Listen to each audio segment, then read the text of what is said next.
एका माझा मित्र होता तिथला एक कर्मचारी, एक रेडिओ जॉकी, त्याला विचारलं की अरे तुम्ही मराठी गाणी का नाही लावत? हा अतिशय सहज स्वाभाविक असा प्रश्न होता. याच्यात माझ्या मनात काहीच नव्हतं की याच्याकडनं काय उत्तर येईल. एक जिज्ञासेपोटी मी त्याला विचारलं की मराठी गाणी तुम्ही का नाही लावत? तर त्याच्यावर तो म्हणाला की आमची पॉलिसी आहे. म्हटलं पॉलिसी आहे? महाराष्ट्राच्या राजधानीमध्ये मराठी गाणं न लावण्याची पॉलिसी आहे तुमची? तो म्हणला हो. म्हटलं बर. आणि मी तुम्हाला सांगितलं की मी सहज चिडत नाही, त्यामुळे मला असं वाटलं की याच्यात काय कारण आहे हे जाणून घ्यायला हवं.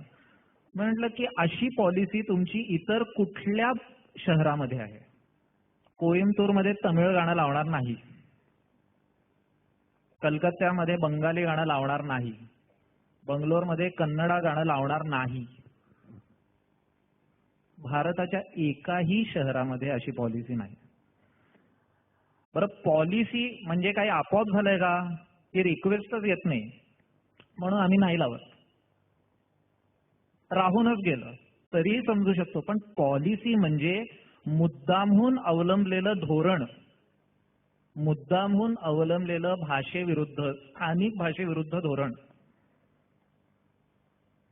तर मी म्हटलं की पॉलिसी करण्यामागे काहीतरी एक तर्क असेल, काहीतरी एक हेतू असेल, तर काय आहे तो? तो म्हटला मुंबई कॉस्मोपॉलिटन शहर आहे. म्हटलं मान्य आहे, मुंबई कॉस्मोपॉलिटन शहर आहे, तुम्ही हिंदी गाणी लावतात, आम्ही ती प्रेमाने ऐकतो, कोणाच्याच पोटात दुखत नाही. पण तुमच्याच वाहिनीवर मी एखादं तमिळ गाणं पण ऐकलेलं आहे, कारण ते रेहमाननी केलेलं असतं. असं त्यांनी केलं. मी म्हटलं आणि तुम्ही सर्रास रोज पंजाबी गाणी लावता, जी कोणीही केली असतात. मग मी म्हटलं की हे कसं काय?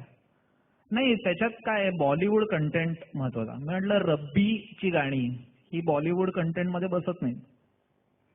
हा नाही, ते इंडी पॉप आहे. मी म्हटलं मग रब्बीचं गाणं, पंजाबी गाणं ते इंडी पॉप आणि ढिपाडी ढिपांग ते व्हर्नॅक्युलर गाणं, असं का? मग अजय अतुलची गाणी का नाही इंडी पॉप? काय कमी आहे? अप्सरा अलीमध्ये काय कमी आहे? कुठल्या पातळीवर ते याच्यात बसत नाही? ते म्हटलं आणि पंजाबी ते कॉस्मोपॉलिटन, मराठी ते व्हर्नॅक्युलर हे कोणी ठरवलं? मग त्यांनी माझ्या आर्ग्युमेंट पुढे हार मानली आणि तो म्हणाला की नाही, काय तुला खरं सांगायचं तर आमच्या काही वरिष्ठ अधिकाऱ्यांना असं वाटतं की मराठी गाणं समजा लागलं आपल्या रेडिओ वाहिनीवर तर आपल्या वाहिनीला एक डाऊन मार्केट फील येईल.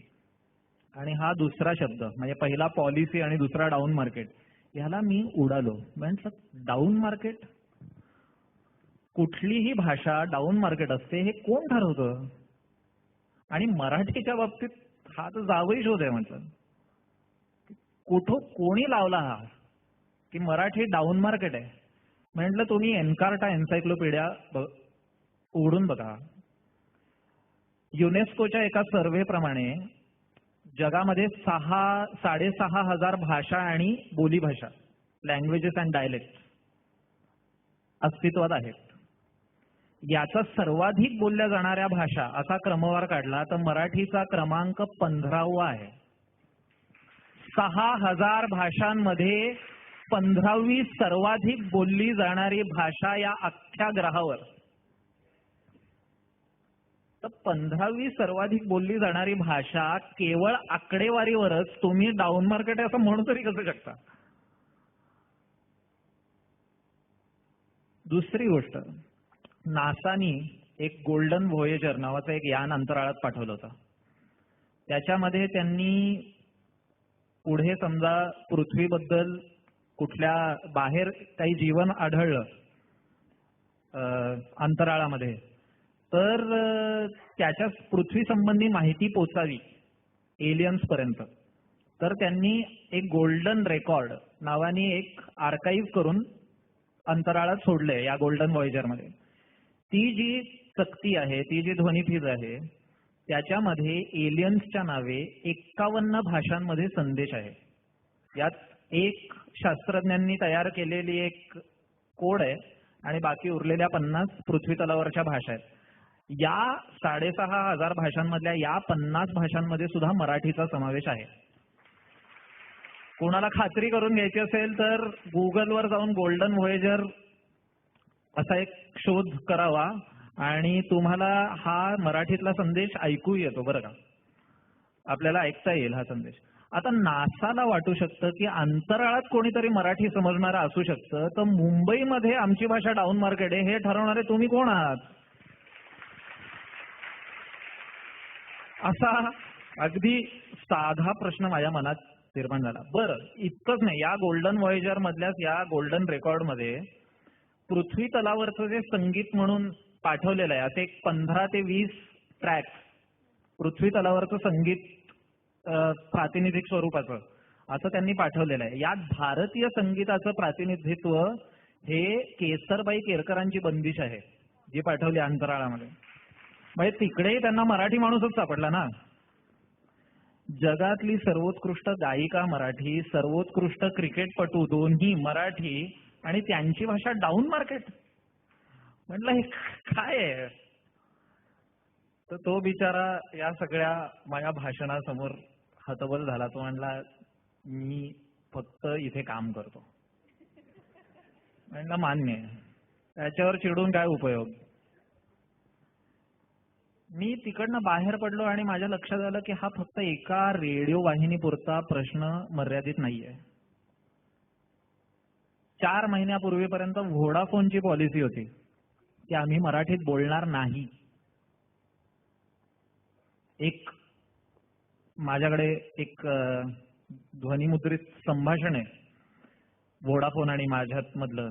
ते कुणाला ऐकायचं असेल तर माझा मित्र आहे मंदार गोपटे इथे बसलेला आहे, त्याच्याकडे ते उपलब्ध आहे. ते एक टिपिकल संभाषण मी ऐकवतो तुम्हाला. नमस्कार, माझ्या टॉक प्लॅन बद्दल माझ्या टॉक प्लॅन बद्दल मला माहिती हवी है सर. आप कृपया हिंदी में बात करें या अगर आपको अंग्रेजी आती है तो आप अंग्रेजी में बात कीजिए. We are not allowed to speak in Marathi. नाही पण तुमचं हे कॉल सेंटर जे आहे ते मुंबईमध्येच आहे ना? Yes sir. मग मुंबईमध्ये मराठीतनं मी समजा सर्व्हिस मागितली तुमच्याकडे तर काय चुकलं? सॉरी सर, आप कृपया हिंदी में बात करें या अगर आपको अंग्रेजी आती है तो आप अंग्रेजी में बात कीजिए. We are not allowed to speak in Marathi. अहो पण मी मराठीत बोललो तर तुमचं काय जातंय? सॉरी सर, आप हिंदी में बात करें या अगर आपको अंग्रेजी आती है तो आप अंग्रेजी में बात कीजिए, तो ही हम आपकी मदद कर सकेंगे. म्हणजे you are happy to help but not in Marathi.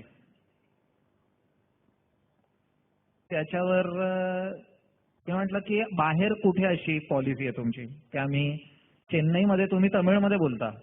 Sorry sir, बाहर की हम आपको कोई भी जानकारी नहीं दे सकते. आप कृपया हिंदी में बात करें या अगर आपको अंग्रेजी आती है तो आप अंग्रेजी में बात कीजिए. We are not allowed to speak in Marathi.